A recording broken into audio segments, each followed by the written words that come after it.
جبرائیل سورہ مائدہ آیت نمبر 67 کو لے کے اترتے ہیں. اللہ فرماتا ہے یا ایھا الرسول بلغ ما انزل الیک من ربک وان لم تفعل فما بلغت رسالتہ واللہ یعصمک من الناس ان اللہ لا یہدی القوم الکافرین. اے رسول، یا ایھا الرسول بلغ ما انزل الیک من ربک، وہ پیغام پہنچا دو جو تم پر اتارا گیا ہے. وان لم تفعل، اور اگر تم نے ایسا نہ کیا، فما بلغت رسالتہ، تو گویا تم نے کوئی کام کار رسالت ہی انجام نہیں دیا.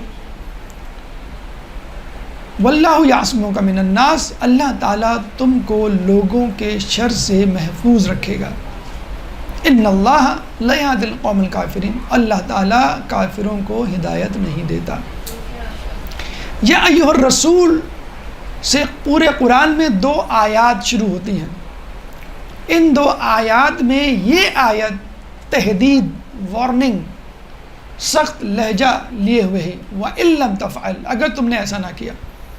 اب دیکھیے رسول اللہ کی 23 سالہ زندگی میں کبھی نعوذ باللہ اللہ کے رسول نے لیت و لال، پس و پیش، ٹال مٹول، تاخیر سے کام لیا؟ کبھی نہیں لیا.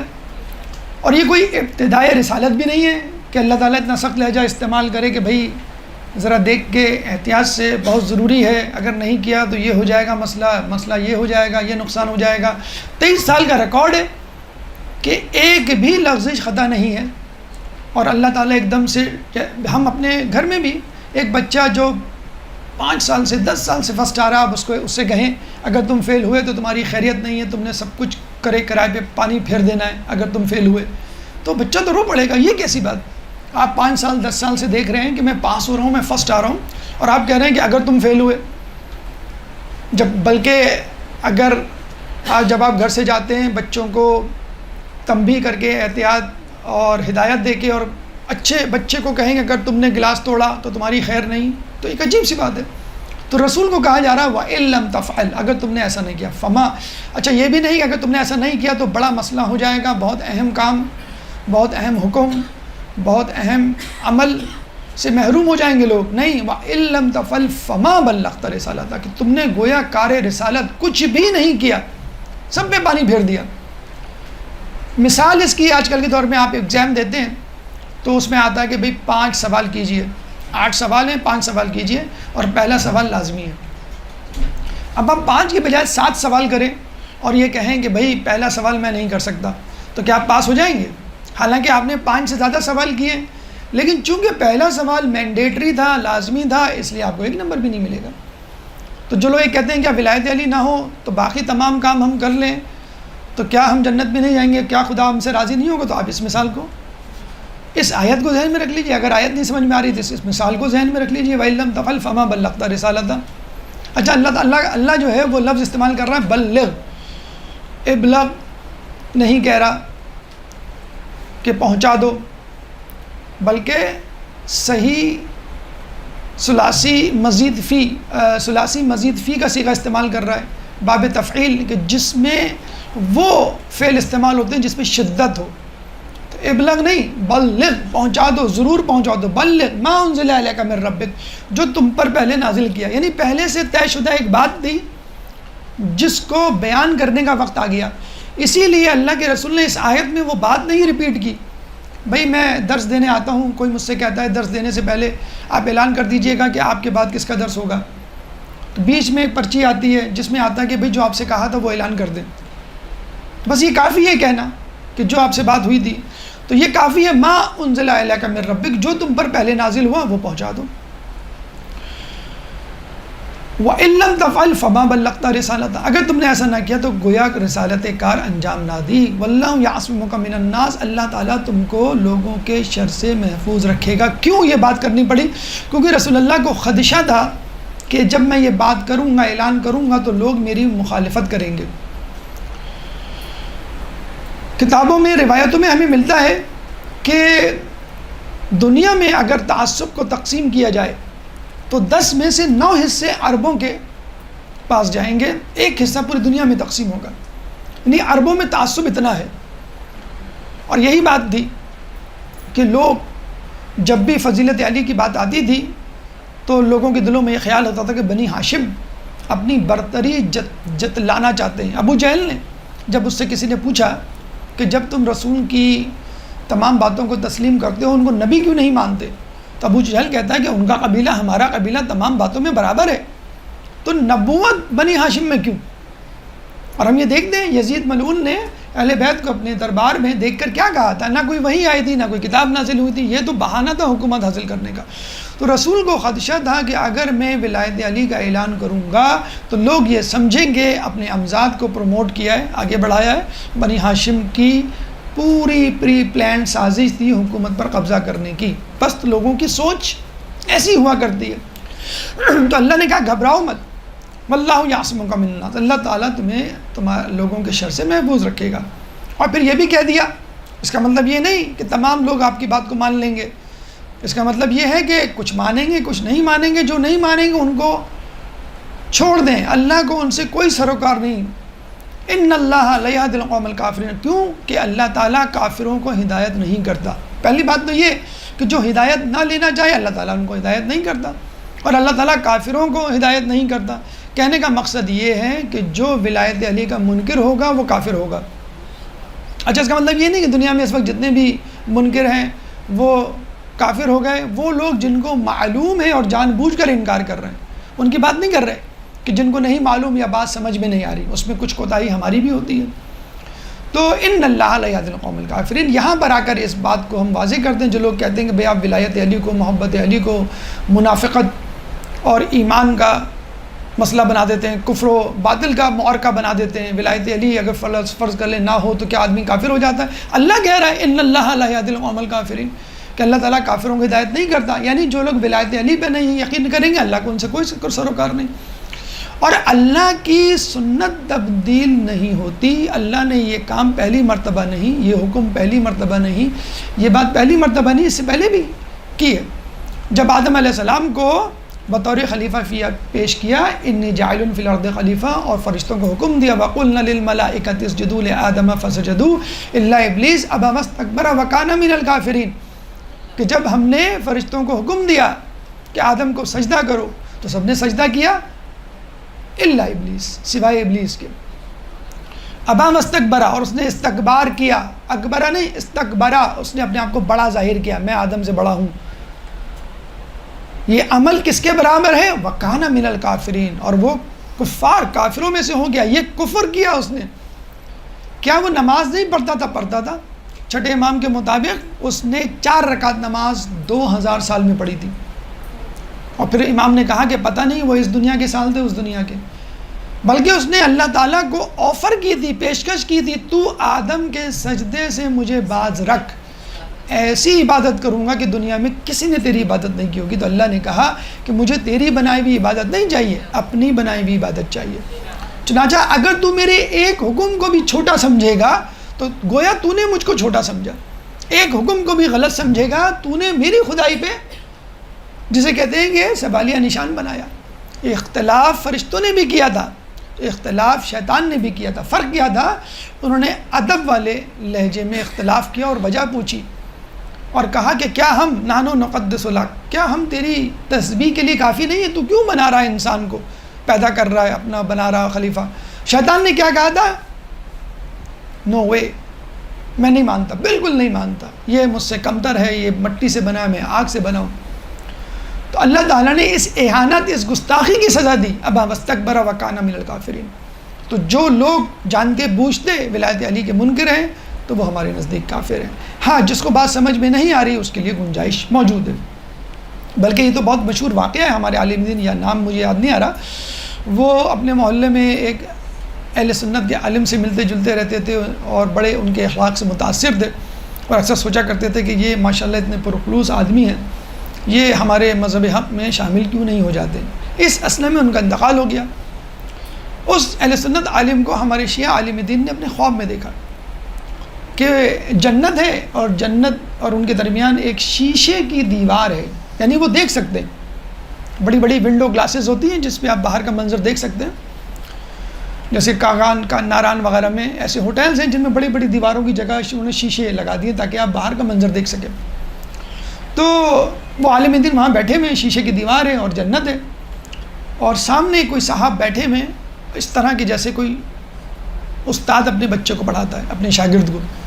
تو پوچھا یہ کون ہے، یہ کیا معاملہ؟ انہوں نے کہا کہ میں تمام امتحان میں پاس ہو گیا، ولایت علی کا امتحان رہ گیا جس کی طرف متوجہ نہیں تھا. اب یہ استاد مجھے ملا ہے، اللہ نے مجھے دیا ہے، اور یہ مجھے ولایت علی کی تعلیم دے رہا ہے. جب میں ولایت علی کو سمجھ لوں گا تو پھر اس جنت میں جاؤں گا. تو دنیا میں ایسے لوگ ہیں جو نہیں پہنچ پاتے، اس میں خود ان کی کوتاہی، ماحول کا اثر، کچھ ہماری کوتاہی کہ ہم ان تک بات نہیں پہنچا پاتے. تو ان کا ایک ضمنی امتحان، سپلیمنٹری ایگزام لیا جائے گا.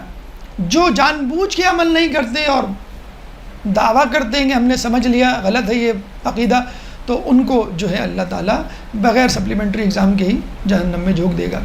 بہرحال تو وَكَانَ مِنَ الْكَافِرِينَ کے مصداق ان اللہ لا يهدي القوم الكافرین، جو ولایت علی کو جان بوجھ کر تسلیم نہیں کرے گا وہ کافروں میں سے ہو جائے گا. اللہ کے رسول نے لوگوں کو ٹھہرایا، اونٹوں کے پالان سے اسٹیج تیار کروایا، اور پھر سب سے پہلے خطبے کے شروع میں لوگوں کو اشارہ دیا کہ اب میری رخصتی کا وقت آ گیا ہے، اب میں اس دنیا سے رخصت ہونے والا ہوں. تو رخصت ہونے سے پہلے میں تم لوگوں سے پوچھنا چاہتا ہوں کہ کیا میں نے اپنا کام کر دیا؟ کیا میں نے تعلیم اسلام اور اللہ تعالیٰ کے امور کو تم تک پہنچا دیا اور امانت تم تک آ گئی، پہنچ گئی؟ تو سب لوگوں نے کہا کیوں نہیں، ہم گواہی دیتے ہیں، ہم قیامت میں گواہی دیں گے کہ آپ نے تمام چیزیں ہم تک پہنچا دی. جب اللہ کے رسول نے ان سے سرٹیفکیٹ لینے کی ضرورت نہیں تھی، لیکن حجت تمام کرنے کے لیے کہ تم تسلیم کرتے ہو کہ ہر بات پہنچا دی، تو اب جو میں بات پہنچانے جا رہا ہوں وہ بھی ایک بات ہے جو میری طرف سے نہیں، اللہ ہی کی طرف سے ہے، وہ میں تمہیں پہنچانے جا رہا ہوں. پھر لوگوں سے اس بات کو، اس حکم کو، اس عقیدے کو، اس اعلان کو پہنچانے سے پہلے ایک دلچسپ سوال کیا. ایھا الناس، اول الناس بالمؤمنین انفسہم من انفسہم، کہ من اول الناس، کون ہے لوگوں پر اولا، بالمؤمنین من انفسہم، ان کے نفوس سے زیادہ ان پر. دیکھیں مجھ پر میرے نفس کا حق ہے، مجھے پیاس لگے گی میں پانی پیوں گا، مجھے بھوک لگے گی میں کھانا کھاؤں گا، کپڑے پہنوں گا، تزئین کروں گا، میں سوؤں گا، میں لوگوں سے ملوں گا، جو کام کروں گا اپنی مرضی سے. لیکن اسلام میں انسان اپنی مرضی سے نہیں، رسول کی مرضی سے کام کرتا ہے کہ میں سوؤں گا تو کب سوؤں گا، کب اٹھوں گا، نماز کا وقت ہوگا تو میں نیند توڑ دوں گا، میں کھاؤں گا لیکن رمضان آئیں گے تو نہیں کھاؤں گا دن میں کیونکہ رسول نے منع کیا ہے. تو لوگوں نے کہا کہ آپ بتلائیے. تو رسول نے کہا، ایک روایت میں ملتا ہے کہ رسول نے سورہ احزاب کی آیت نمبر 6 پڑھی، النبی اول الناس بالمؤمنین من انفسہم، کہ نبی لوگوں پر ان کے نفوس سے زیادہ اولا افضل ہے. اور ایک جگہ آیا کہ رسول نے کہا کہ اللہ میرا رہبر اور مولا ہے اور میں تمہارا رہبر اور مولا ہوں. جب یہ بات تسلیم کر لی لوگوں نے کہ آپ ہم پر ہمارے نفس سے زیادہ اولا ہیں، سورہ احزاب آیت نمبر 6، النبی اول الناس بالمؤمنین، اور النبی اولا بالمؤمنین من انفسہم، کہ لوگوں پر ان کے نفوس سے زیادہ اولا نبی ہوتا ہے. میں نے قرآن سے بھی بتلا دیا، خود اپنی طرف سے بھی سمجھا دیا کہ میں ہوں اولا تمہارے نفس پر تم سے زیادہ. اور پھر کہا فمن کنت مولا ہوں فہذا علی المولا. اس سے پہلے مولا علی کو پلیٹ فارم پہ بلایا، اسٹیج پہ بلایا، اپنے برابر کھڑا کیا، صرف رسول اور علی اور کوئی نہیں، کہ لوگوں کو شک نہ ہو جائے کہ یہ کس کی طرف اشارہ کر رہے ہیں. پھر علی کا ہاتھ اپنے ہاتھ میں لے کے بلند کیا، بتایا کہ دیکھو یہ میرے محفوظ ہاتھ ہیں جس سے دین تم تک پہنچا، اور یہ علی کے ہاتھ ہیں جس کو میں نے دین منتقل کر دیا. اللہم صلی علی.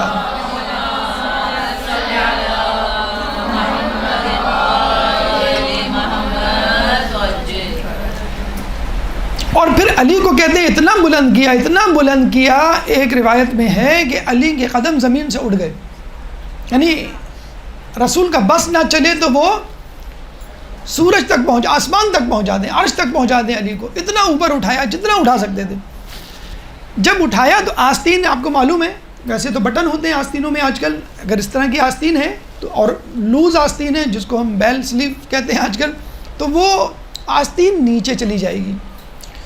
تو آپ نے اکثر غور کیا ہوگا، عورتیں تو چلیں ٹھیک ہے حجاب کا مسئلہ ہے، مرد بھی اگر کہیں بیٹھا ہو، اگر اس کے بٹن کھلے ہوں تو فوراً متوجہ ہوتے، آستین اگر پلٹ جائے تو فوراً آستین کو رول ڈاؤن کرے گا، دامن اڑ جائے تو فوراً دامن کو ٹھیک کرے گا. یعنی ایک تہذیب یافتہ شخص کی نشانی ہے اپنے لباس کو درست رکھنا. رسول اتنے ایکسائٹڈ تھے، اتنے ایموشنل تھے، اتنے جوش و جذبے میں تھے، ان کو ہوش نہیں تھا کہ میرا لباس میری آستین کی طرح. جو اکثر آپ احادیث میں پڑھتے ہیں کہ ان کی بغل کی سفیدی، بغل کا نور بغل تک نظر آنے لگی. ان کو اس بات کا کوئی احساس نہیں تھا، بس وہ چاہ رہے تھے کہ علی کو کس طرح بلند کر دوں، اتنا بلند کر دوں کہ 1,00,000 کے مجمع کے آخری شخص کو بھی نظر آ جائے. اور اس پہ بھی بس نہیں چلا، دوسرا ہاتھ خالی تھا، دوسرے ہاتھ سے اشارہ کیا. ہاذا، لوگ کہہ سکتے ہیں علی نام کے تو بہت سارے لوگ موجود تھے، کون سا علی؟ تو اشارہ کر کے بتایا یہ والا علی، وہ نہیں جو تمہارے درمیان علی، عبداللہ، عبد الرحمن نام کے بہت سارے لوگ ہوتے ہیں، لیکن یہ والا علی، فہذا علی، یہ والا علی جو ہے وہ مولا ہے. کس کا؟ جس کا میں مولا. اچھا آپشنل ہے، زبردستی نہیں ہے، لا اکراہ فی الدین، کمپلجن نہیں ہے. اب آپ کہیں بھائی یہ کیا بات ہوگی، ٹھیک ہے بھائی آپ نہ مانیں، اگر علی کو مولا نہیں مان رہے تو اس کا مطلب ہے آپ رسول کو بھی مولا نہیں مان رہے. تو بس ٹھیک ہے، جو رسول کو مولا مانتا ہے اسی کی مولائیت، اسی کے لیے ہے علی کی مولائیت. تو من کنت مولا ہو فہذا علی مولا، میں جس کا مولا اس کا علی مولا. اس سے یہ جملہ نہایت ہی خوبصورت ہے، لیکن اس جملے سے زیادہ خوبصورتی، یا جسے کہتے ہیں کہ 4 چاند لگانے والی وہ دعا ہے جو مولا رسول اللہ نے مولا علی کے حق میں اسی وقت کی. کب؟ جب من کنت مولا ہو فہذا علی مولا کہا، اس کے بعد کیا کہا؟ اللہ تعالیٰ سے دعا کی، اللہم والے من والا ہو، اے اللہ اس سے دوستی رکھ جو علی سے دوستی رکھ، وعادے من آدا ہو، اور اس سے دشمنی رکھ جس سے علی دشمنی رکھے، وَأَحُبُّ مَنْ احبہ، اور اس سے محبت کر جس سے علی محبت کرے، وَأَبْغُضْ مَنْ ابغض ہو، اور اس سے بغض رکھ جس سے علی بغض رکھے، وَانْصُرْ مَنْ نَصَرَہُ، اس کی مدد کر جس کی علی مدد کرے، وَخْذُلْ مَنْ خَذَلَ، اس کو چھوڑ دے جس کو علی چھوڑ دے. اور اس کے بعد اس سے بھی بڑی دعا، جو سب سے بڑی دعا اور حیرت انگیز دعا کہ آدمی سوچ میں پڑ جائے اس طرح کی دعا کیسے کر دی. اللہ کے رسول نے کہا ادرع الحق معاہ حیث الدار، اور حق کو اس طرف موڑ دے جس طرف علی مڑے. اب عمار یاسر کی وہ بات ہمیں یاد آتی ہے جب رسول اللہ نے ان کو نصیحت کی ہے، عمار یاسر جب دنیا کے لوگ ایک طرف ہوں اور علی ایک طرف ہوں تو تم اس طرف جانا جہاں پر علی ہو. تو کیا کہا؟ ادرع الحق معاہ حیث الدار.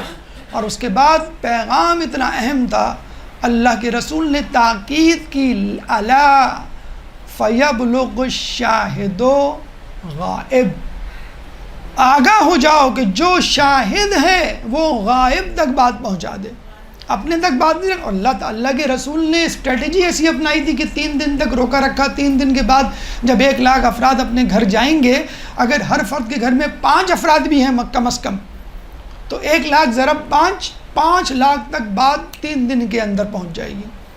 اتنی تیزی سے تو ٹویٹر اور انسٹاگرام اور فیس بک اور واٹس ایپ بھی اپنی بات نہیں پہنچاتے، ہر جگہ ایک لمٹ ہوتی ہے. تو اللہ کے رسول نے اتنی خوبصورت دعا کی کہ حق کو اس طرف موڑ دینا جہاں علی مڑے. اب معیار خود حق نہیں ہے، اب معیار خود علی ہے. جو علی کریں گے وہ حق ہوگا، جس طرح جو رسول نے کیا. جبھی تو رسول نے کہا کہ میں تمہارے نفس سے بھی تم پہ اولا ہوں. تو اسی طرح من کنت مولا ہو فہذا علی مولا، اور اس کے بعد جو شاہد ہے وہ غائب تک بات پہنچا دے. اس کے بعد اللہ کے رسول باقاعدہ اعلان کرتے ہیں کہ مجھ کو اور علی کو مبارکباد دو.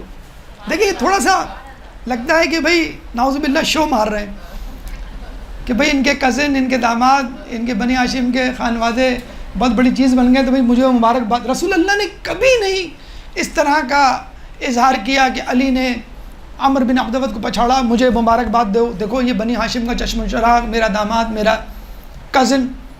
احد میں علی رہے قائم، کبھی نہیں کہا مجھے مبارکباد دو، خیبر میں نہیں کہا مجھے مبارک. ایک فخر تھا رسول اللہ کو کہ مجھے اور علی کو مبارکباد دو، اور اپنا امامہ جس کو ضحاک کہا جاتا ہے، اپنا امامہ اتار کے علی کو پہنچایا، پہنایا. اللہم صلی علی اللہم صلی علی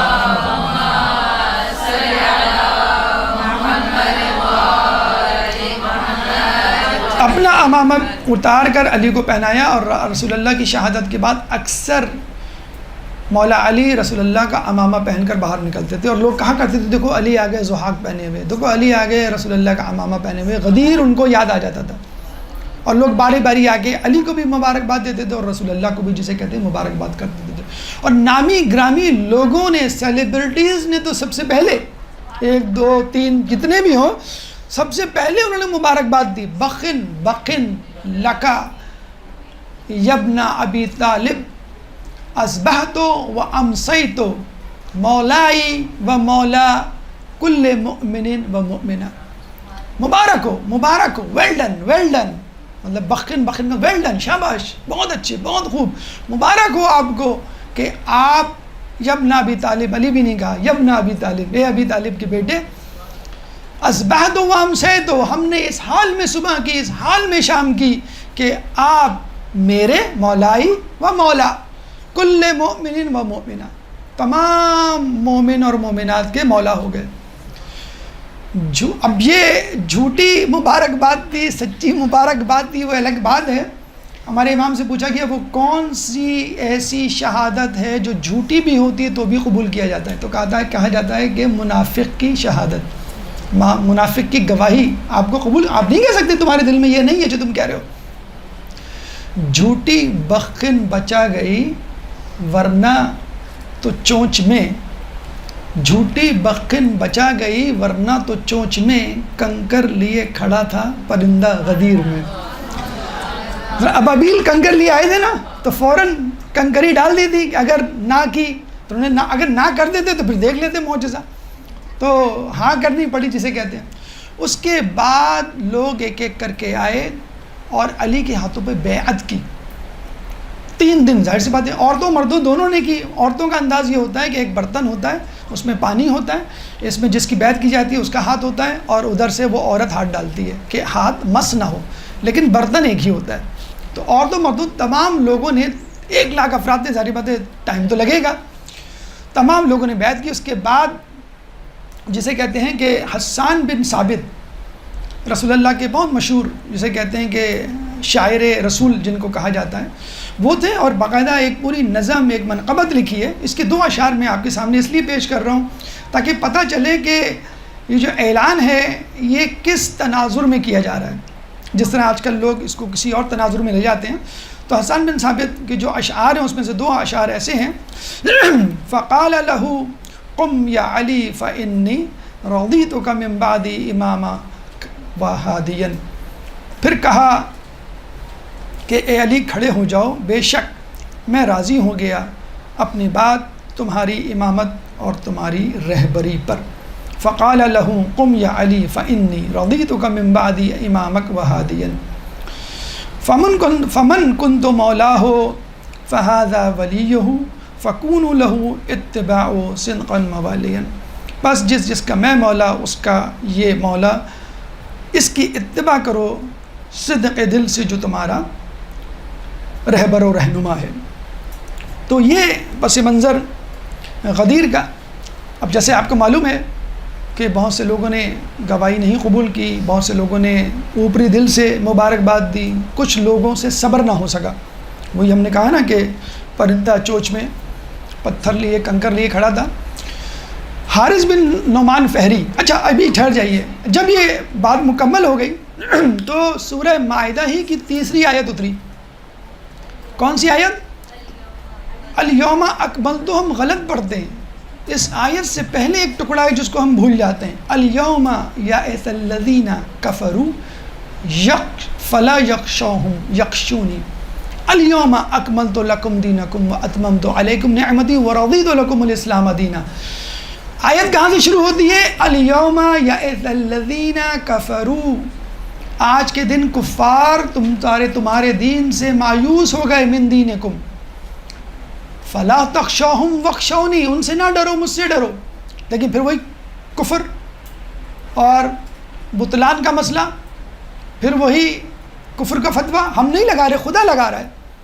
خدا نے پہلے کہا آدم کو سجدہ کرو، جس نے نہیں کیا ابا واستکبر وکان من الکافرین، فوراً کفر کا مسئلہ آ گیا، درپیش آ گیا. پھر اللہ اعلان کروایا ولایت علی کا، اور پھر فوراً کہہ رہا ہے کچھ لوگ نہیں قبول کریں گے، نو پرابلم، ان اللہ لا یہدی القوم الکافرین، اللہ تعالیٰ کافروں کو. پھر کفر کا مسئلہ آ گیا، کفر کا فتویٰ آ گیا. اور پھر اللہ تعالیٰ کہہ رہا ہے اللہ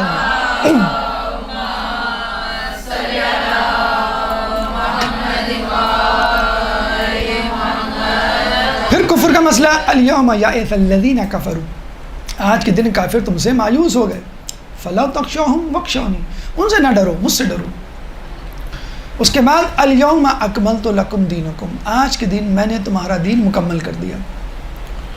اللہ کے رسول نے توحید کا پیغام 13 سال تک مکے میں پہنچایا، یہ آیت نہیں اتری الیوم اکملت. نبوت منوائی، یہ آیت نہیں اتری الیوم اکملت. قیامت کا عقیدہ سمجھایا، یہ آیت نہیں اتری. مدینے آئے، نماز کا حکم آیا، الیوم اکملت نہیں ہوا. روزہ شروع ہوا، اس کے احکام، الیوم اکملت کی آیت نہیں اتری. جہاد، پھر حج، کسی بھی موقع پر یہ گواہ ہے تاریخ، اور قرآن بھی گواہ ہے اس بات پر، کبھی بھی الیوم اکملت نہیں کہا گیا کہ آج دن مکمل ہو گیا. حتیٰ کہ حجت الوداع پر یہ آیت نہیں اتری کہ آج دن مکمل ہو گیا، کیونکہ ایک اہم اعلان ہونے جا رہا تھا. اہل سنت کے ہاں اس آیت کا شان نزول حجت الوداع ہے کہ حجت الوداع پہ یہ آیت یہاں نازل ہوئی. حجت الوداع میں کوئی نیا قانون نہیں تھا جس پہ آپ کہیں میں اب مکمل ہو گیا، یہ اس وقت نازل ہوئی. تو الیوم اکملت لکم دینکم، آج تمہارے لیے تمہارا دین مکمل ہو گیا. واتممت علیکم نعمتی، آج کے دن میں نے اپنی نعمتیں تمام کر دی. ولایت علی بات ایک بہت بڑی نعمت ہے. ایک شخص چھٹے امام جعفر صادق علیہ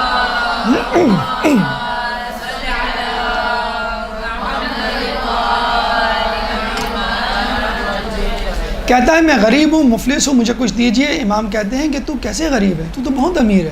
اس نے کہا کیسے؟ کہیں گے یہ بتا تیرے پاس ولایت علی ہے؟ اس نے کہا ہے. اس نے کہا اگر یہ ولایت میں تجھ سے ہزاروں درہم اور دینار کے بدلے مانگ لوں، خرید لوں، تو بیچے گا؟ اس نے کہا نہیں، کبھی نہیں بیچوں گا، چاہے دنیا کے خزانے مجھے مل جائیں. تو امام نے کہا تو بس سب سے بڑی دولت یہی ولایت ہے. تو وَأَتْمَمْتُ عَلَيْكُمْ نِعْمَتِي، یہی سب سے بڑی. ایک شخص نے کہا یا امام دعا کیجئے کہ میں جنت میں داخل ہو جاؤں. تو امام نے کہا تو جنت میں ہے، یہ دعا کروا کہ جنت سے نہ نکالا جائے. کیسے؟ کہلیں تیرے پاس ولایت علی نہیں؟ کہلیں ہے. تو بس جس کے پاس ولایت علی ہے وہ جنت میں ہے. اب کوئی ایسی حرکت نہیں کرنا کہ جنت سے نکالے جاؤ. کچھ حرکتیں کرنے پہ ماں بھی اپنے بچوں کو کہتی نا چلو یہاں سے بھوٹو، جاؤ یہاں سے، یہ گندے پیر لے کے نہیں آنا. آپ کا اپنا گھر، آپ نے اپنا جسے کہتے ہیں کمرہ، اور آپ کو نکالا جا رہا ہے. تو کوئی ایسی نجاست لے کر نہیں آنا، کوئی ایسا گناہ لے کے نہیں آنا جس کی وجہ سے نکالے جاؤ. تو وَأَتْمَمْتُ عَلَيْكُمْ نِعْمَتِي وَرَضِيتُ لَكُمُ الْإِسْلَامَ دِينًا، آج کے دن میں تمہارے اسلام سے راضی ہو گیا. اب تک اللہ ناراض تھا کیا؟ ناراض نہیں تھا، بس وہ سیٹسفائی نہیں تھا. جیسے کہتے ہیں نا بیٹا ایک کام کر کے لاؤ، نہیں ابھی تھوڑا سا اس میں ہے گنجائش ہے، امپروو کرو اپنی ہینڈ رائٹنگ کو، جاؤ دوبارہ کر کے لاؤ. نہیں ابھی بھی غلطیاں ہیں، میں نہیں بتا رہا لیکن جاؤ دوبارہ. جب وہ کمپلیٹ کر ہم کہتے ہیں ہاں اب میں تم سے ہیپی، اب تمہارا انعام حاضر. تو اب اللہ تعالیٰ راضی ہوا ہے. تو کہنے کا مقصد یہ ہوا کہ کوئی شخص کتنی نمازیں پڑھ لے، کتنے روزے رکھ لے، کتنے حج کر رہے، اگر ولایت علی کے بغیر آیا تو اللہ راضی نہیں ہوگا. ان الدین عند اللہ الاسلام. کچھ لوگ کہتے ہیں بھئی یہ عیسائی ہیں، یہ یہودی ہیں، یہ ہندو ہیں، یہ ملحد ہیں، ماشاءاللہ لیکن بڑے اچھے اخلاق کے ہیں، تو کیا یہ دوزخ میں جائیں گے؟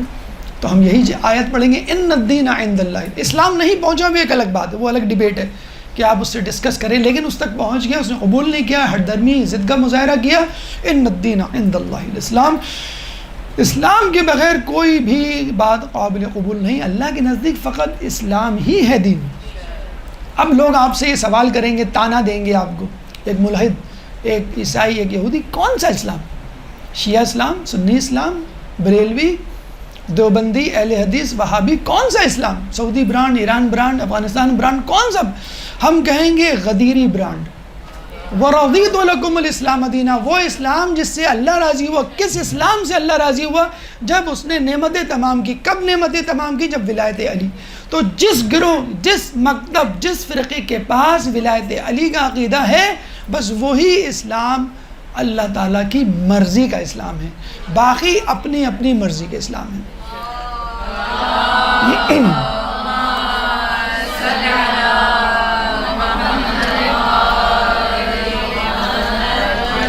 اب جو ہے حارث بن نعمان فہری آتا ہے اور رسول اللہ کے ساتھ گستاخی کرتا ہے, چیلنج کرتا ہے, وہی شیطان والی حرکت, اور کہتا ہے محمد تم نے کہا خدا کو مانو, ہم نے خدا کو مانا. تم نے کہا مجھ کو نبی مانو, ہم نے نبی تسلیم کیا. تم نے کہا قیامت پہ عقیدہ رکھو, ہم نے قیامت پہ عقیدہ رکھا. تم نے کہا نماز پڑھو, ہم نے نماز پڑھی. تم نے کہا روزہ رکھو, ہم نے روزہ رکھا.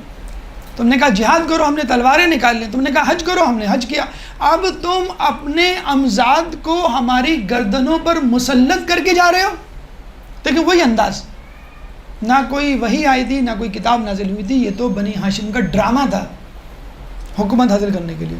تو حارث بن نعمان فہری کیا کہتا ہے, اب تم اپنے امزاد کو ہمارے اوپر مسلط کر کے جا رہے ہو. رسول اللہ نے بہت نرمی سے جواب دیا, یہ میرا نہیں, اللہ کا حکم ہے.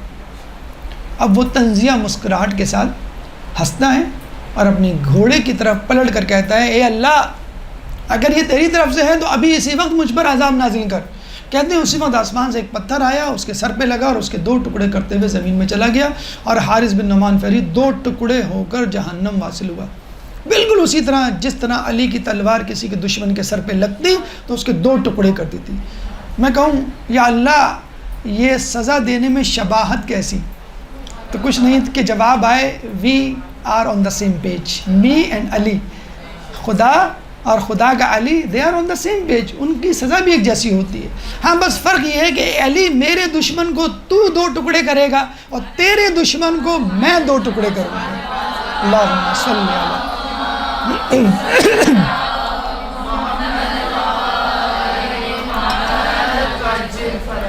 تو یہ وہی انجام حارث بن نعمان فہری کا جو شیطان کا انجام, اور اس کے لیے جو آیت اتری اس میں بھی پھر کفر کا پہاڑا. سأل سائل بعذاب واقع للکافرین لیس لہ دافع. سأل سائل بعذاب واقع, ایک مانگنے والے نے عذاب مانگا. للکافرین, جو کفار کے لیے تھا, لیس لہ دافع, اور اس سے بچانے والا اس کو کوئی نہیں تھا. پھر کفر بیچ میں آ گیا کہ جو علی کی ولایت کا انکار کرے اور منہ موڑے اور رسول کی نبوت پہ شک کرے وہ کافر ہے. للکافرین لیس لہ دافع, اور جب اللہ تعالیٰ کفار پہ عذاب بھیجنے کا ارادہ کر لے تو پھر اس کو بچانے والا کوئی نہیں ہوتا. ایک درود پڑھ دے محمد والے محمد.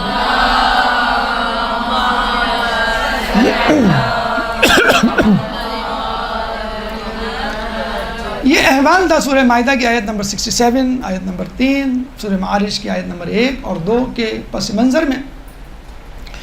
اب حوالہ جات مختصراً, ویسے تو ماشاءاللہ اب بہت سارے لوگوں نے اس بات کو تسلیم کر لیا ہے کہ واقعی اللہ کے رسول نے یہ کہا تھا اور اس میں کوئی شک نہیں. پہلے تو بہت چھپایا گیا, لیکن اللہ تعالیٰ عبدالحسین امینی کو ان کے درجات کو بلند کرے, کروٹ نصیب کرے ان کو جنت, اور اہل بیت کا پڑوس ان کو عطا فرمائے کہ انہوں نے کتنی محنت سے حوالہ جات کو اکٹھا کیا. عبدالحسین امینی کی الغدیر نامی کتاب جو 20 جلدوں پر مشتمل ہے, جس کو 40 سال کی محنت شاقہ کے بعد انہوں نے لکھا. روزانہ 17 گھنٹے, لوگ دنیا نہیں کماتے 17 گھنٹے روزانہ کام کر کے, جس طرح دیوانہ وار جنت کمائی ہے.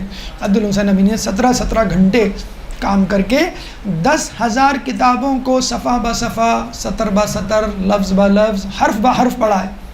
اور 1,00,000 کتابوں کے ریفرنسز جمع کیے ہیں، 11 سفر کیے ہیں، اور سفر بھی ایسے کہ صرف فوکس کتاب. ہمارے تو پریزیڈنٹ بھی انڈیا جائیں تو پہلے اپنی بیگم کے ساتھ تاج محل کے سامنے تصویر کھنچوائیں.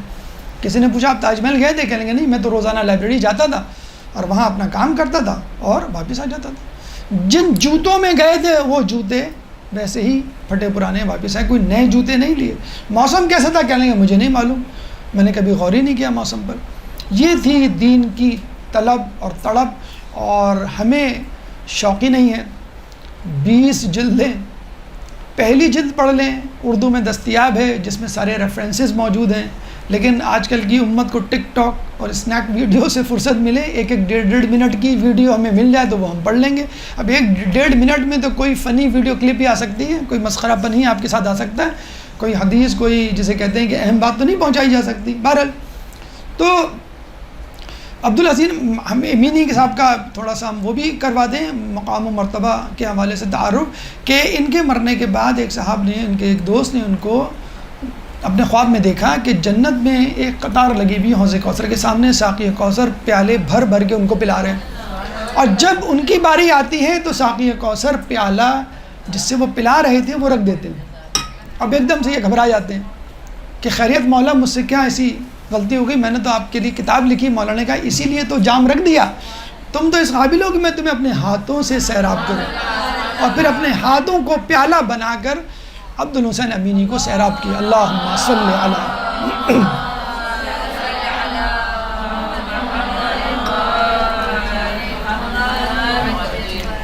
بہت ایمبیرسمنٹ ہوتی ہے، آدمی ریگریٹ کرتا ہے کہ ہم نے پوری زندگی ایسی گزار دی. عبدالحسین امینی کی کیا قدر و منزلت.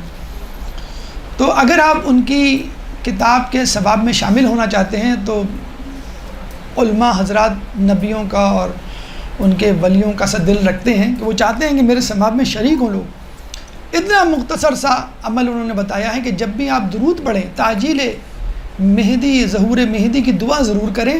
اگر آپ نے ایسا کیا تو آپ کو میں اپنی کتاب کے ثواب میں شامل کر لوں گا. اللہم صلی علی.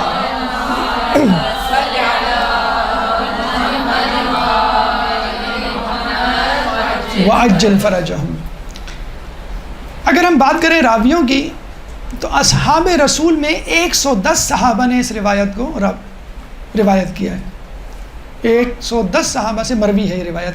فقط عبداللہ نام کے 10 صحابہ ہیں.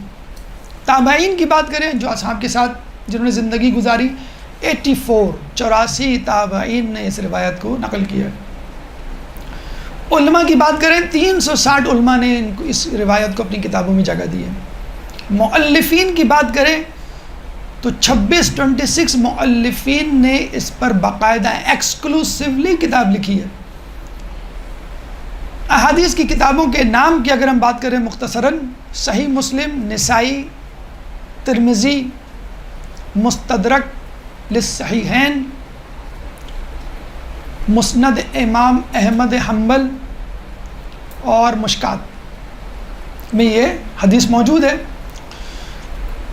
ابن جریر طبری کے بارے میں کہا جاتا ہے کہ ان کی لکھی ہوئی کتاب تاریخ Tabari the most authentic and oldest book of the history ہے.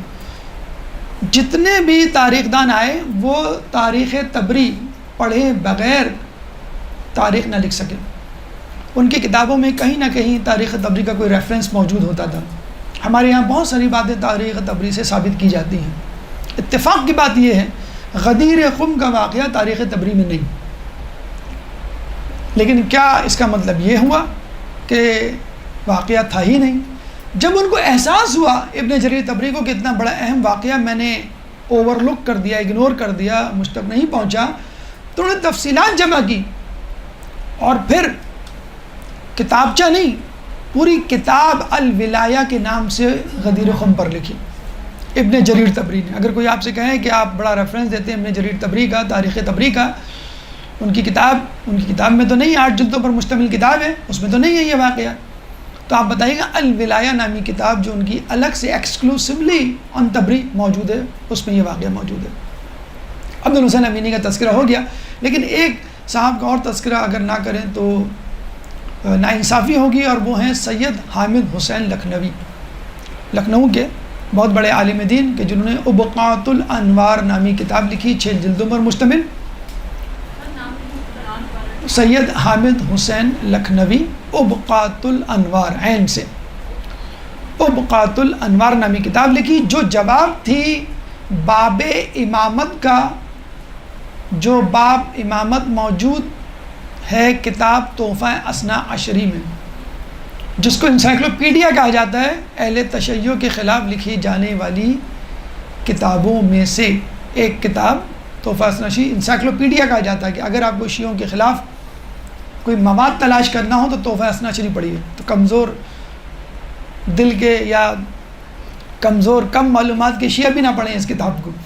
تو بہرحال اس کتاب کے بھی جسے کہتے ہیں کہ جوابات آئے، بلکہ ایک کتاب، ایک چیپٹر جس کا نام باب امامت تھا، اس پر حامد حسین لکھنوی نے 6 جلدوں پر مشتمل کتاب باب امامت پر لکھی، ابقات الانوار۔ ان کے بارے میں کہا جاتا ہے ان کو ایک حدیث نہیں مل رہی تھی، وہ جگہ جگہ گئے، پتہ چلا کہ فلاں عالم اہل سنت ان کے پاس ہے، جب ان کے پاس گئے ان سے کہا کہ یہ کتاب دیتے، انہوں نے انکار کر دیا، وہ سمجھ گئے یہ کس مقصد کے لیے کتاب مانگ رہا ہے۔ پھر جو ہے انہوں نے کہا کہ ٹھیک ہے میں اس کے بدلے میں آپ کو خطیر رقم دینے کے لیے تیار ہوں۔ پھر یہ کہا کہ ٹھیک ہے آپ 1 رات کے لیے دے دیں، اپنے گھر میں صرف دیکھنے کے لیے دے دیں، میں نقل کر لوں وہ حدیث، اس کے بدلے میں پھر انہوں نے پیسے بتانا شروع کیے، بولی لگانی شروع کی، لیکن وہ شخص ماننے کے لیے تیار نہیں۔ پھر آخر میں یہ کہا کہ میں آپ کا غلام بن کے 1 سال تک رہنے کے لیے تیار ہوں۔ تو حامد حسین لکھنوی 1 سال تک بطور غلام، بطور نوکر اس عالم اہل سنت کے گھر رہے، صرف اس حدیث کو لینے کے لیے۔ بتانے کا مقصد یہ کہ یہ ہمارے علماء تھے جن کی اتنی محنت تھی، جن کو ہم اوور لک کر دیتے ہیں کہ بھائی فتوے ہم خود دے لیتے ہیں، اب ہم خود پڑھ سکتے ہیں، یا ہم کو فرصت ہی نہیں ہے مثلا۔ تو یہ وہ لوگ تھے، اور اس کے بعد ایک لمبی فہرست ہے۔ بہرحال کہنے کا مقصد یہ ہے کہ اب اس میں کوئی شائبہ نہیں کہ رسول اللہ نے یہ اعلان کیا تھا، یہ اعلان مولا کا تھا اور سرپرست کے معنوں میں تھا، دوستی کے معنوں میں نہیں تھا۔ اب اس کو بھی تھوڑا سا ہم ڈسکس کر لیتے ہیں حوالہ جات کے بعد، کہ یہ واقعہ، یہ اعلان فقط دوستی کے حوالے سے تھا یا سرپرستی، مولائیت، حاکمیت کے حوالے سے تھا۔ ایک درود پڑھ دیں محمد والے محمد، اللہم صلی علی۔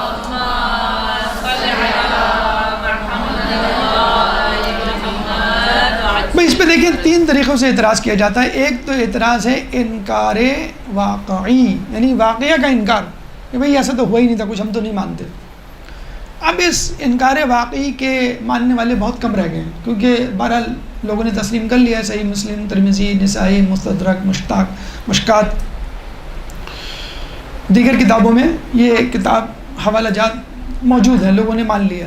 اب جو لوگ کرتے ہیں، جو آپ ٹی وی اور دیگر جگہوں پہ، پلیٹ فارمز پہ، سوشل میڈیا پہ سنتے ہیں کہ مولا بمعنی دوست کی ہیں، اب اس کا جواب سن لیجئے کیا ہے۔ نمبر 1، اگر آپ رسول اللہ کا خطبہ سنیں اور شروعات جسے کہتے ہیں کہ دیکھیں وہ کیا تھی شروعات، من اولی الناس بالمؤمنین من انفسہم، کون ہے جو مومنین کے نفس پر ان سے زیادہ اولا ہے، تو دوست تو نہیں کہا، کون ہے جو مومنین کے نفس سے زیادہ ان کا دوست ہے، اولا کا لفظ استعمال کیا۔ ابھی انجینئر مرزا محمد علی کی ویڈیو آئی ہے، اس نے صاف کہا ہے کہ یہاں پہ جو لفظ مولا ہے وہ سورہ احزاب آیت نمبر 6 کے مطابق ہے کہ النبی اولا بالمؤمنین من انفسہم، نبی اولا ہے لوگوں پر ان کے نفس سے زیادہ، تو اولا کا مطلب بمانے مولا ہے۔ اور پھر خود اس نے اعتراف کیا کہ مولانا طارق جمیل نے جب مولا کہا تو لوگوں نے شور مچا دیا، حالانکہ یہ مولا کا لفظ سورہ احزاب میں نبی کے لیے استعمال ہوا ہے اور نبی نے علی کے لیے استعمال کیا۔ نمبر 1 بات۔ نمبر 2، یا ایھا الرسول، آیا بلغ اگر آپ پڑھیں، وَإِن لَّمْ تَفْعَلْ فَمَا بَلَّغْتَ رِسَالَتَهُ، اگر تم نے یہ پیغام نہ پہنچائے گویا رسالت کار انجام نہ دی۔ اس میں کون سا ایسا وہ ہے کہ اگر علی کی دوستی کا اعلان نہ ہوا تو کوئی دین کا کوئی پیغام ہی نہ پہنچا؟ ہاں، اگر ہم سرپرست اعلیٰ حاکمیت جانشینی کی بات کریں تو سمجھ میں آتا ہے کہ جانشین جو ہے، سرپرست جو ہے، وہ حاکم جو ہے وہ محافظ ہوتا ہے۔ پھر نمبر 3، الیوم اکملت، آج دین مکمل ہو گیا، تو کون سی نئی بات تھی جب دین مکمل ہوا؟ یہی ایک نئی بات تھی، اس سے پہلے یہ اعلان اس طرح ان لوگوں کے سامنے نہیں ہوا۔ پھر سأل سائل بعذاب واقع، کہ ایک مانگنے والے نے عذاب مانگا. کیوں عذاب مانگا؟ کس بنیاد پر تھا؟ کہ وہ معترض تھا کہ آپ علی کو ہماری گردنوں پر مسلط کیے جا رہے ہیں. تو دوستی والا معاملہ نہیں تھا کہ جو اعتراض کرنے آیا دوستی پہ کوئی اعتراض نہیں کرتا، حاکمیت پہ اس کو اعتراض تھا. نمبر 5، اگر آپ دوستی کی بات کر رہے ہیں تو اللہ کے رسول نے علی کو اپنا بھائی بنایا جب مدینے آئے ہجرت کر کے، اور ایک مرتبہ نہیں 2 مواقعوں پر بھائی بنایا. تو اس وقت تو الیوم اکمل تو نہیں آئی، یا مولا کا لفظ یہ جسے کہتے ہیں نہیں استعمال ہوا. اس کے بعد 6 نمبر پر اتنا اہتمام، کچھ لوگ کہتے ہیں کہ یمن گئے تھے تو وہاں پر علی اور اصحاب میں جھگڑا ہو گیا، تو جھگڑے کو نمٹانے کے لیے اللہ کے رسول نے اعلان کیا کہ علی بھائی دوستوں کی طرح ہے، جس طرح میں تمہارا دوست ہوں اس طرح علی بھی دوست ہے. تو مجھے بتائیے خاندان میں کوئی جھگڑا ہو جائے تو کیا 4 لوگوں کے سامنے اس کو ہائی لائٹ کیا جاتا ہے؟ ایک کونے میں ایک کمرے میں جا کے خفیہ طور پہ صلاح کروا دی جاتی ہے، بھائی کوئی مسئلہ نہیں ہے، بلکہ لوگوں کو بتایا بھی نہیں جاتا. تو اتنا اہتمام تپتی دھوپ میں اتنے لوگوں کے سامنے، جس میں سے لاکھوں لوگوں میں سے 99% لوگوں کو اس سے کوئی سروکار ہی نہیں تھا اس معاملے سے. پھر اس کے بعد مجھے بتائیے کہ جب دوست بنایا جائے گا علی کو، تو علی مردوں کے دوست سمجھ میں آتا ہے، عورتوں کے بھی دوست. مطلب یہ کوئی نیو یارک میں کوئی اعلان ہو رہا ہے، کوئی مطلب لندن میں اعلان ہو رہا ہے، کیا ہو رہا ہے؟ کیا آپ نے دین کو تماشا بنایا ہے؟ مردوں کی تو دوست سمجھ میں آتا ہے، لیکن عورتوں کے بھی دوست. مرد تو مبارکباد دے رہے ہیں، اور عورت یہ کہے علی آپ میرے دوست بن گئے، ویل ڈن، بہت اچھے، بہت خوب. مطلب یہ آپ سوچیں ذرا. ہاں سرپرست بن گئے، میرے حاکم بن گئے، میرے مولا بن گئے، میرے مولی وہ بن گئے، ولی بن گئے، تو یہ بات سمجھ میں آتی ہے. اچھا مبارکباد دی جا رہی ہے کس کو؟ علی کو. علی کو کیوں دی جا رہی ہے؟ اگر علی کسی کے دوست ہیں تو دونوں کو مبارکباد دی جائے، بھائی آپ کو بھی مبارک ہو، آپ کو بھی مبارک ہو. دلہا دلہن کو مثلا مبارکباد دی جاتی ہے، یا 2 بھائیوں کو مبارکباد دی جاتی ہے، 2 دوستوں کو، دونوں کو دینی چاہیے نا مبارکباد. لیکن صرف علی کو دی جا رہی ہے اور کسی کو نہیں، بلکہ سب مل کر علی کو. اور مبارکباد دینے والے بھی کیا کہہ رہے ہیں؟ بخن بخن یبن ابی طالب، بخن بخن امیر المؤمنین کہہ کر مبارکباد دے رہے ہیں. یہ کہہ کے نہیں کہ آپ میرے دوست بن گئے. اچھا چلیں یہ بھی بات قابل قبول. آگے چلیں، بیعت کی جا رہی ہے. بیعت، دوست کی بیعت کبھی کی جاتی ہے؟ بھئی میں بیعت کرتا ہوں کہ آپ میرے دوست ہیں. بیعت ہمیشہ اپنے سے اعلیٰ افضل بہتر شخص کی جاتی ہے. نبی ہو، ولی ہو، جانشین ہو، سپہ سالار ہو، گورنر ہو، کسی بڑے کی بیعت کی جاتی ہے، نہ کہ اپنے برابر کے فرد کی. پھر اشعار حسان بن ثابت کے ابھی آپ کے سامنے پڑھے کہ جس میں انہوں نے کہا کہ اللہ کے رسول نے آپ کو اٹھایا اور اپنے سامنے بلا کر کہا کہ تم ہادی ہو، تم مولا ہو، تم ولی ہو. یہ الفاظ دوستی پہ دلالت نہیں کرتے. پھر اس کے بعد انکار کرنے والے، ایک تو انکار واقعی ہو گیا کہ واقع کا انکار، اب اس کے انکار کرنے والے بہت کم رہ گئے. انکار حسی، یعنی آپ مس انٹرپریٹ کریں، تعویل کریں کہ بھئی اس کا مطلب دوست ہے، کچھ اور نہیں ہے. اس کا بھی جواب آپ کو مل گیا. پھر کچھ لوگ کہتے ہیں جب اس کا بھی جواب ان کو نہیں بن پڑتا کیا دیا جائے، تو وہ کہتے ہیں کہ بھئی آپ ذرا خود غور کریں، یہ کیسے ہو سکتا ہے کہ رسول کے بعد اتنے سارے لوگ 1 لاکھ کا مجموعہ وہ منکر ہو جائے، منحرف ہو جائے اور علی کو اپنا ولی نہ مانے؟ یہ کیسے ممکن ہے؟ نعوذ باللہ. آپ رسول پر یہ الزام لگا رہے ہیں کہ رسول ناکام ہو گئے، رسول فیل ہو گئے.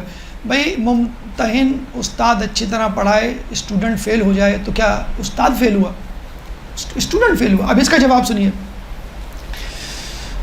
گراؤنڈ ریالٹی کی ہم بات کر لیں. یہ انکار عقلی کا جواب کہ لوگ کہتے ہیں بھئی عقل سے سوچیں، اتنے سارے لوگ رسول سے کیسے منحرف، کس طرح گمراہ ہو جائیں گے. نمبر 1 گراؤنڈ ریالٹیز کے حوالے سے جواب. 1 لاکھ کا مجموعہ تھا، لیکن 96,000 آؤٹ آف مدینہ کے لوگ تھے، آؤٹ آف اسٹیشن، جو چلے گئے، جو واپس نہیں آئے، جن کو پتہ ہی نہیں چلا کہ ثقیفہ برپا ہوا، شہادت کے بعد کیا مدینہ میں واقعات ہوئے. 4,000 لوگ رہ گئے. ان 4,000 میں سے 2,000 آزاد تھے، 2,000 غلام تھے. تو غلاموں کی آپ کی معلوم ہے، آپ کا گھر کا نوکر چاکر ماسی، اس کی کیا حیثیت ہے ووٹ ڈالنے کے حوالے سے.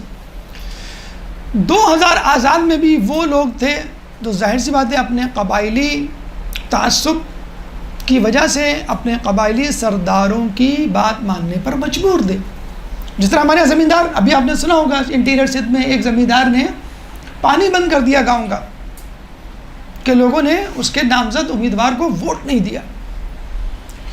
تو جس طرح پاکستان میں صنعت کار ہے، سیٹ ہے، زمیندار ہے، فیوڈل ہے، اس کے کہنے پہ ووٹ دیا جاتا ہے، 1000 10,000 کی آبادی کا گاؤں ہے اور وہ اس کے مطابق دے گا۔ اسی طرح ان 2000 میں بھی وہی لوگ شامل تھے۔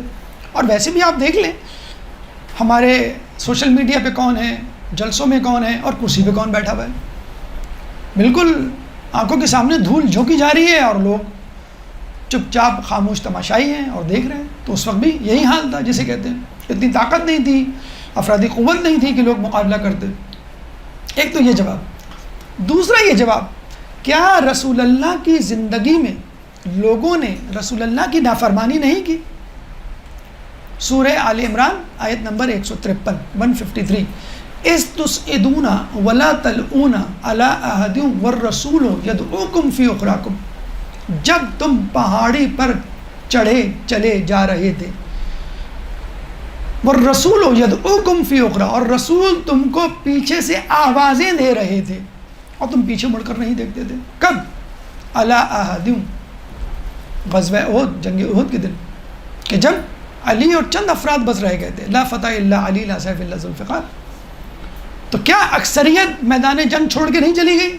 اب آپ کہیں گے بھائی یہ تو ابتدائی دور کی باتیں ہیں، دوسری جنگ تھی، تھوڑے سے لوگ تھے، وہ زیادہ تعداد میں تھے، اگر افراتفری نفسا نفسی ہو گئی، تتر بتر لوگ ہو گئے، تو آپ اس بات کو بڑھا کیوں رہے ہیں؟ یہ کیوں الزام دے رہے ہیں کہ کچھ لوگ آگے اکثریت جو ہے رسول کو چھوڑ کے چلی گئی؟ آئیے غزوہ حنین کی طرف، سورہ توبہ آیت نمبر 25 لقد نصرکم اللہ فی مواطن کثیرۃ وأعجبتکم کثرتکم فلم تغن عنکم شیئا وضاقت علیکم الارض بما رحبت ثم ولیتم مدبرین۔ اذا اعجبت لقد نصرکم اللہ فی مواطن کثیرۃ وجمع حنین، یاد کرو بہترے مقام پر اللہ نے تمہاری مدد کی ہے۔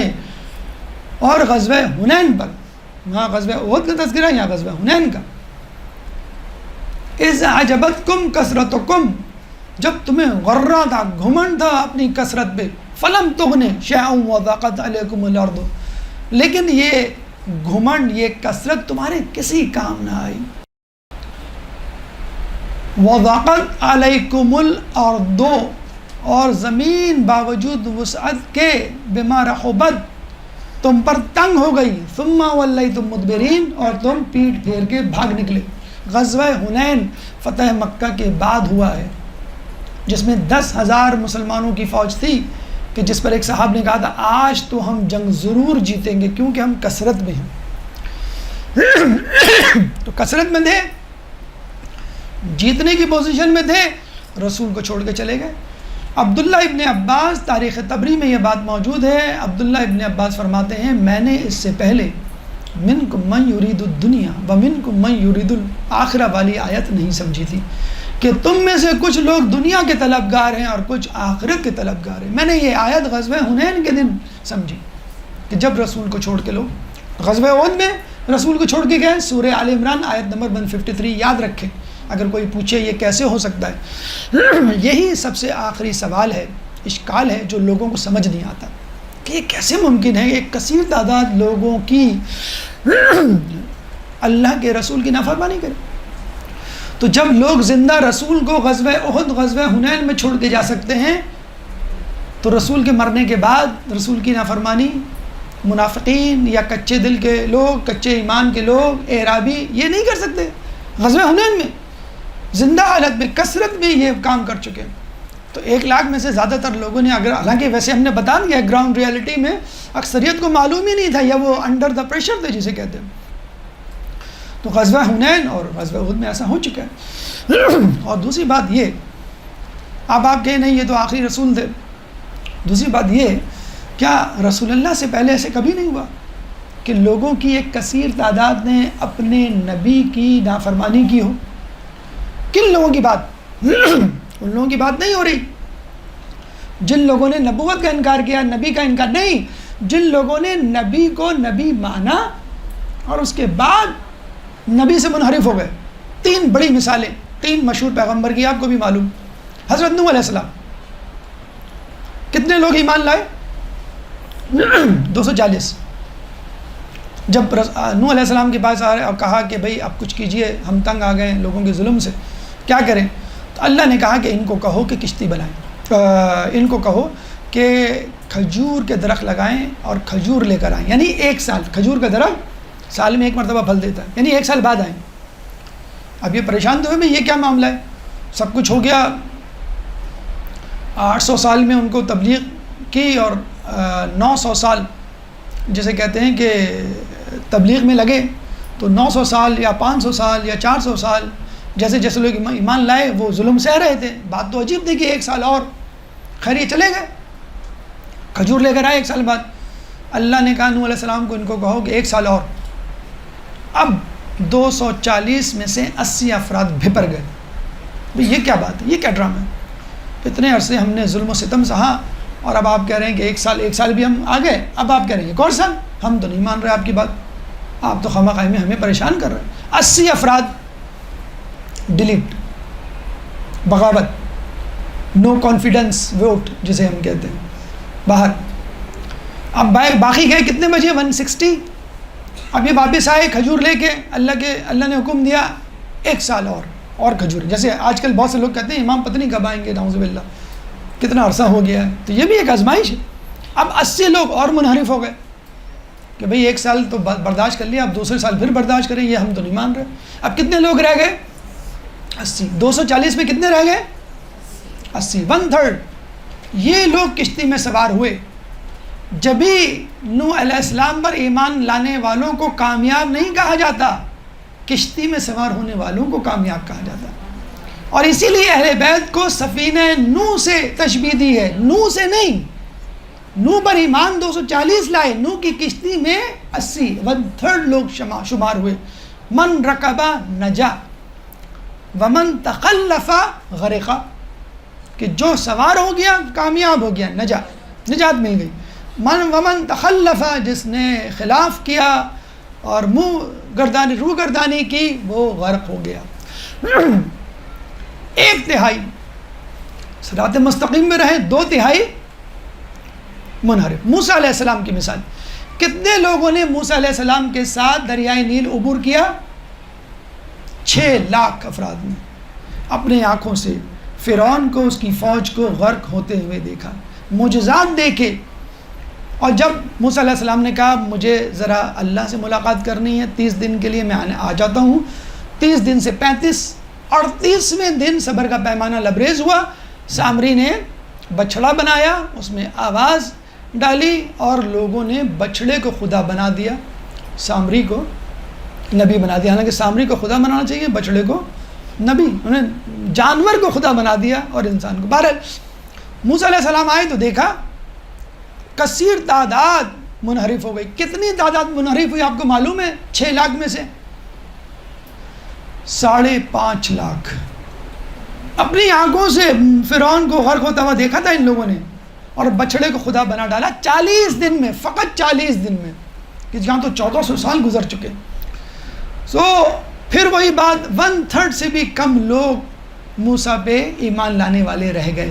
حالانکہ اللہ چاہتا تو نیل کراس کرنے کے بعد فیصلہ کر دیتا کہ تم جنتی، لیکن ابھی ایک پیغام، ایک جسے کہتے ہیں کہ غیبت کا امتحان باقی تھا، جس غیبت کے امتحان سے ہم گزر رہے ہیں۔ عیسیٰ علیہ السلام جب ان کو آسمان پر اٹھایا گیا تو آخری دن 12 افراد تھے ان کے پاس جو ایمان لائے تھے، حواری جن کو کہتے ہیں۔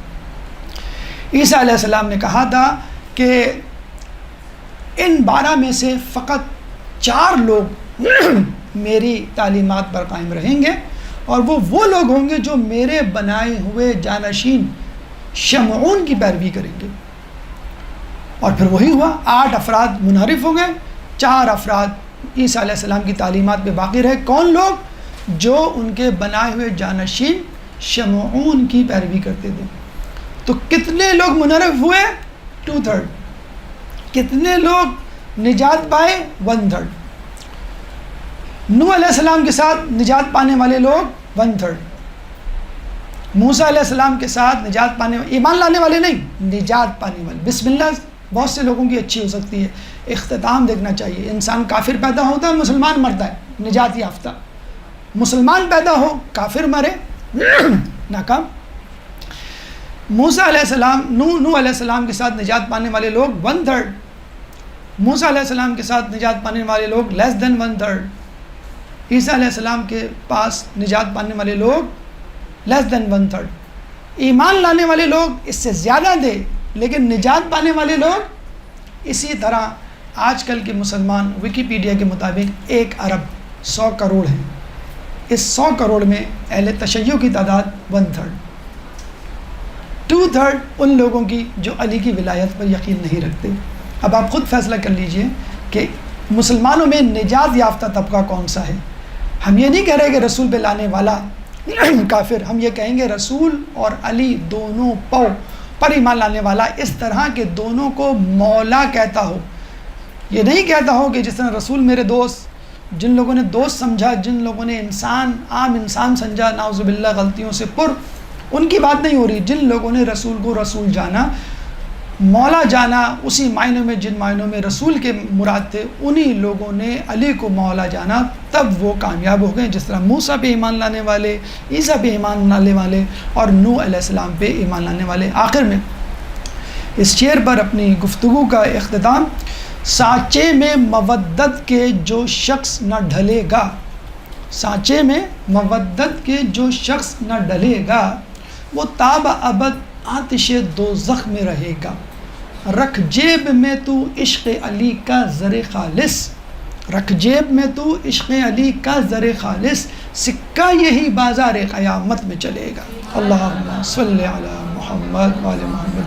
اللہ تعالیٰ سے دعا ہے کہ عید غدیر کے پیغام کو دنیا میں پھیلانے کی توفیق عطا فرما، ولایت علی کو قبول کرنے اور اس پر عمل کرنے کی توفیق عطا فرما، تعلیمات اہل بیت پر چلنے کی توفیق عطا فرما، جو پریشان حال ہیں ان کی پریشانی کو دور فرما، جو بے روزگار ہیں ان کو رزق حلال عطا فرما، جو رزق حلال کما رہے ہیں ان کے رزق حلال میں برکت عطا فرما، جو مقروض ہیں ان کے قرضوں کو ادا فرما، جو زندان میں ہیں ان کو رہائی عطا فرما، جو سفر میں ہیں ان کو منزل عطا فرما، جو گمشدہ ہیں ان کو ان کے پیاروں سے ملا، جو مظلوم ہیں ان سے ظلم کو دور فرما، دنیا میں جہاں جہاں مسلمانوں پہ ظلم و ستم ہو رہا ہے ان سے ظلم و ستم کو دور فرما، امام کے ظہور میں تعجیل فرما، ہمیں ان کے انصار و اعوان میں شامل فرما۔ ربنا تقبل منا انک انت السمیع العلیم وتب علینا انک انت التواب الرحیم برحمتک یا ارحم الراحمین۔